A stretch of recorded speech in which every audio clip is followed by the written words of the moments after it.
Preposition at আমরা কখন কি ব্যবহার করব দেখো না, যদি এরকম থাকে ড্যাশ 8 o'clock, কি বললাম ড্যাশ 8 o'clock যদি থাকে তাহলে তার আগে আমরা অ্যাট প্রিপোজিশন ইউজ করব।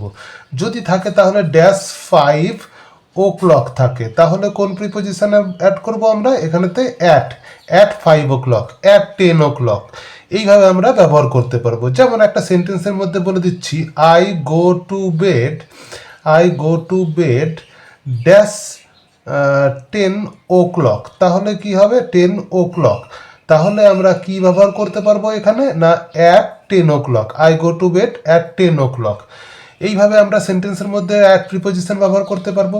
তারপরে যদি থাকে যে ড্যাশ ডন, কি বললাম ড্যাশ ডন, ডন মানে কি, ডন মানে হচ্ছে যে সূর্যোদয়, ডন মানে হচ্ছে যে সূর্যোদয়।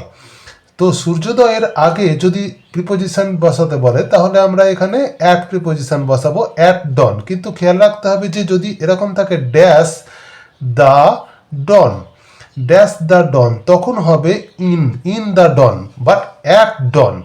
তাহলে শুধু ডন থাকলে তার আগে ড্যাশ থাকলে আমরা অ্যাট প্রিপোজিশন ইউজ করব, আর ড্যাশ দ্য ডন থাকলে আমরা ইন প্রিপোজিশন অ্যাড করব, অর্থাৎ ইন দ্য ডন আর অ্যাট ডন হয়। তারপরে ড্যাশ বেড টাইম, তাহলে বেড টাইমের আগে আমরা প্রিপোজিশন অ্যাট ইউজ করব। আর কোন কোন ক্ষেত্রে প্রিপোজিশন অ্যাট ইউজ করতে পারবো, যেমন ড্যাশ দ্য ডোর, এইটা বহু পরীক্ষায় এসে থাকবে, দেখবে যে ড্যাশ দ্য ডোর এই প্রিপোজিশন হবে অ্যাট দ্য ডোর।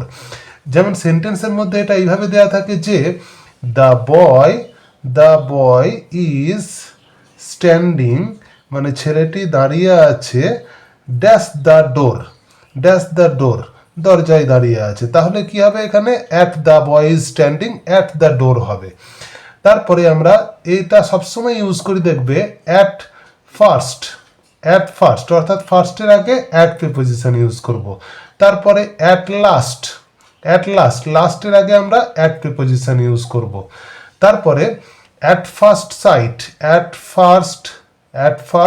সাইট, তাহলে ড্যাশ ফার্স্ট সাইট থাকলে তার আগে আমরা কোন প্রিপোজিশন ব্যবহার করব, অ্যাট প্রিপোজিশন ব্যবহার করব। নুন মানে দুপুরবেলা, নুনের আগে অ্যাট প্রিপোজিশন হয়।